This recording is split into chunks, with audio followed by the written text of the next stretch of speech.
Hello అండి, అందరికీ నమస్కారం. ఎలా ఉన్నారు? అందరూ బాగున్నారా? బాగా చదువుకుంటున్నారా? సో ఈ రోజు అయితే మొత్తానికి నేను ఒక 6 days అవుతుందా, 6 days ఏమవుతుంది. సో రూమ్ కి రాబట్టి సో చాలా రోజుల తర్వాత రూమ్ కి అయితే వచ్చేసాను.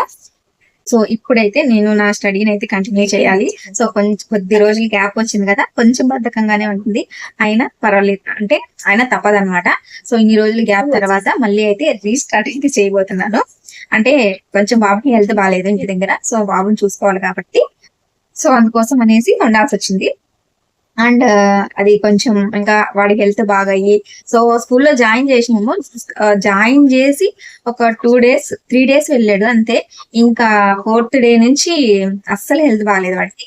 సో వాడంతా సెట్ అయిన తర్వాత అంతవరకు ఉండేసి వాడిని చూసుకొని వాడంతా సెట్ అయిన తర్వాత అయితే రూమ్కి వచ్చాను. సో ఇవాళ అయితే ఇంకా అసలు ఇంటి దగ్గర అస్సలు ఏం చదవలేదండి, అసలు కుదరలేదు అనమాట.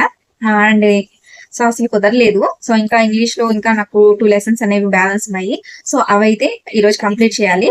సో ఫస్ట్ లెసన్ ముందు అప్రోచెస్ లెసన్ అనేది ఇంకా కొంచెం పెండింగ్ ఉంది. సో ప్రెసెంట్ అయితే దాన్ని కొంచెం ఫినిష్ చేయాలి. దాని తర్వాత నెక్స్ట్ లెసన్. అండ్ ఈ వీడియోని ఎవరైనా ఫస్ట్ టైం కనుక చూస్తున్నట్లయితే ప్లీజ్ అండి లైక్ చేయండి, షేర్ చేయండి, అలాగే వీడియో ఎలా ఉంది అనేది కూడా కామెంట్ చేయండి. అండ్ మన ఛానల్ ని సబ్స్క్రైబ్ చేసుకోండి. అండ్ ఇంకొక రిక్వెస్ట్ ఏంటి అంటే వీడియోని స్కిప్ చేయకుండా చూడడానికి ట్రై చేయండి. ఓకే, ఇప్పుడే నా స్టడీ బ్లాగ్ ని అయితే స్టార్ట్ చేసేస్తున్నాను. అండ్ నెక్స్ట్ మనం మళ్ళీ బ్రేక్ టైంలో అయితే మాట్లాడుతున్నాం. Okay, bye. అబ్బా, నేను ఏ టైంలో అయితే లైవ్ ఎగ్జామ్స్ స్టార్ట్ చేశానో ఏమో కానీ అస్సలకి లైవ్ ఎగ్జామ్స్ అనేవి చేయలేకపోతున్నానండి. ఎందుకంటే బ్యాక్ టు బ్యాక్ అంటే ఇంట్లో అంటే ఎవరికో ఒకటి హెల్త్ బాగాలేకుండా వస్తుంది అనమాట. సో ఆ రీజన్ వల్ల నేను ఇంటి దగ్గర ఉండాల్సి వస్తుంది. సో అంటే ఆ రోజు చాలా రోజుల తర్వాత రూమ్కి వచ్చాను. సో లైవ్ చేద్దాం అనేసి స్టార్ట్ చేశాను. సో 1/2 చేశానో లేదు, వీళ్ళు వచ్చేసారనమాట. వీళ్ళు ఎవరు అంటే వైఫై కనెక్షన్ పెట్టించుకుంటున్నాం అనమాట రూమ్లో. సో వాళ్ళు లైవ్ స్టార్ట్ చేసిన ఒక 1/2కి వాళ్ళు వచ్చేసారు. సో అందుకని నేను ఆ రోజు 1/2కి లైవ్ అనేది స్టాప్ చేయడం జరిగింది.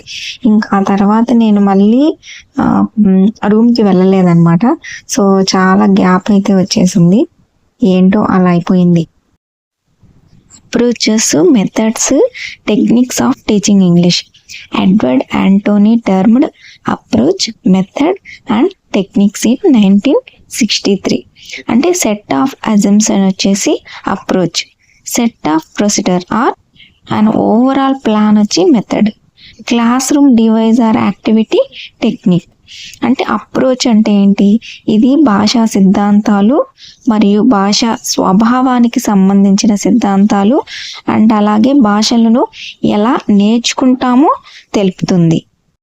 అంటే మనం చెప్పాల్సిన మ్యాటర్ యొక్క స్వభావాన్ని వివరిస్తుంది.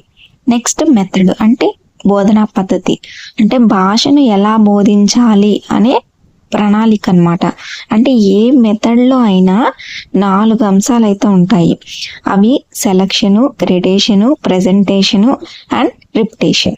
నెక్స్ట్ టెక్నిక్ అంటే తరగతిలో ఒక అంశాన్ని ఎలా చెప్పామో అదే టెక్నిక్. అంటే it is a classroom device or activity.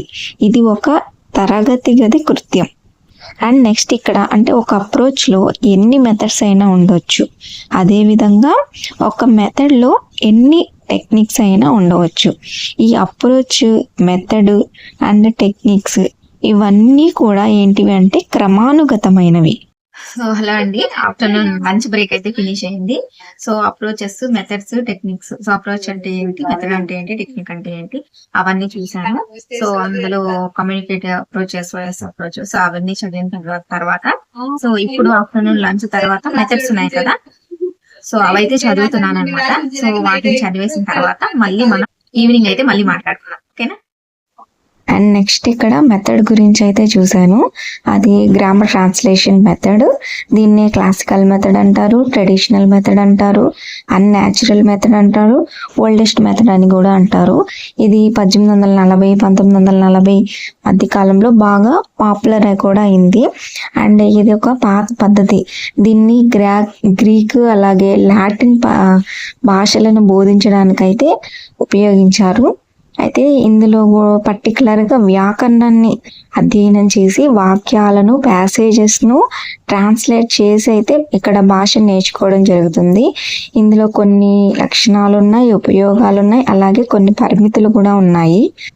ఉపయోగాలు చూసుకున్నట్లయితే అంటే ఇక్కడ ట్రాన్స్లేట్ చేసి చెప్పడం వలన ఏంటంటే విద్యార్థులకు వొకాబులరీ అనేది ఈజీగా నేర్చుకుంటారు. ఇది ఉపాధ్యాయునికి టైంని కూడా సేవ్ చేస్తుంది. సో అదనమాట. అంటే తక్కువ ఖర్చుతో కూడుకున్న పద్ధతి. అంటే ఉపాధ్యాయులు ఇక్కడ దృశ్య శ్రవణ పరికరాలు అనేది ఉపయోగించారనమాట. అండ్ నెక్స్ట్ ఇంకోటి డైరెక్ట్ మెథడ్. సో ఇది ప్రత్యక్ష పద్ధతి అన్నమాట. ఇదైతే భారతదేశంలో 1904లో ఈ పద్ధతిని హెచ్ షార్ప్ అనే ఆయన ప్రవేశపెట్టడం జరిగింది. ఇక్కడ మాతృభాషను అయితే అస్సలు ఉపయోగించరు. ఫస్ట్ లాంగ్వేజ్ నేర్చుకున్నంత సహజంగానే సెకండ్ లాంగ్వేజ్ని కూడా నేర్చుకోవడంపై ఈ పద్ధతి అనేది ఎక్కువ ఫోకస్ చేయడం జరిగింది, ఈ డైరెక్ట్ మెథడ్ అనేది. ఇందులో కూడా కొన్ని ఫీచర్స్ ఉన్నాయి, అడ్వాంటేజెస్ ఉన్నాయి, డిసడ్వాంటేజెస్ కూడా ఉన్నాయి. అడ్వాంటేజెస్ అయితే ఏంటి, ఆంగ్లంలో మాట్లాడడం రాయడం అనేది సులువుగా ఈ మెథడ్లో వస్తుంది. అలాగే ఇది అంటే కనిపించే వస్తువుల నుంచి కనిపించని ఆలోచనలు కూడా అలాగా నేర్చుకునే విధంగా ఈ డైరెక్ట్ మెథడ్ అనేది ఉంటుంది. ఇక్కడ దృశ్య శ్రవణ పరికరాలు, నటనలు మరియు అంటే ఎక్స్ప్లెనేషన్ వలన అభ్యసనం అనేది చాలా ఇంట్రెస్ట్గా అనేది జరుగుతుంది అన్నమాట. సో ఇందులో డిసడ్వాంటేజెస్ కూడా ఉన్నాయి. ఇది మాట్లాడడానికి ఎక్కువ ప్రాముఖ్యతనిచ్చింది, ఇదొక డిసడ్వాంటేజెస్ అన్నమాట. నెక్స్ట్ ఇక్కడ వచ్చేసి ఉపాధ్యాయుని శ్రమను కూడా పెంచుతుంది. సో అది కూడా ఒక డిసడ్వాంటేజెస్. ఇంకా ఇందులో చాలా మెథడ్స్ అయితే ఉన్నాయి. సో అవన్నీ ఒకసారి మీరు కూడా నీట్గా అర్థం చేసుకొని చదవండి. ఇంకా ఇక్కడైతే మా గార్డెన్ అయితే చేంజ్ చేశారు. సో ఎలా ఉంది అనేసి ఒకసారి మీరు కూడా చూడండి. ఒక వారం రోజులు నేను రాకపోయేసరికి మాంస వాళ్ళు రూమ్మేట్స్ అందరు కలిసి బాల్కనీ మొత్తం మార్చేశారనమాట. సో కొత్త మొక్కలు వచ్చాయి, పాత మొక్కలు కొన్ని తీసేశారు, మొత్తం నీట్గా సర్దేశారు. గార్డెన్ మార్చేశారని చెప్తున్నా.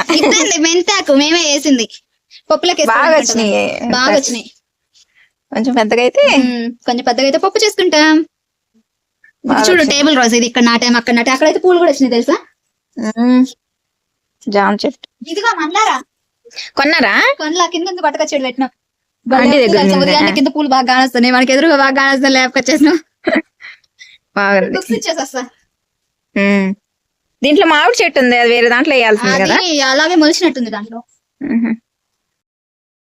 సో చూసారు కదండి, ఇవాళ వీడియో అయితే ఇదేనండి.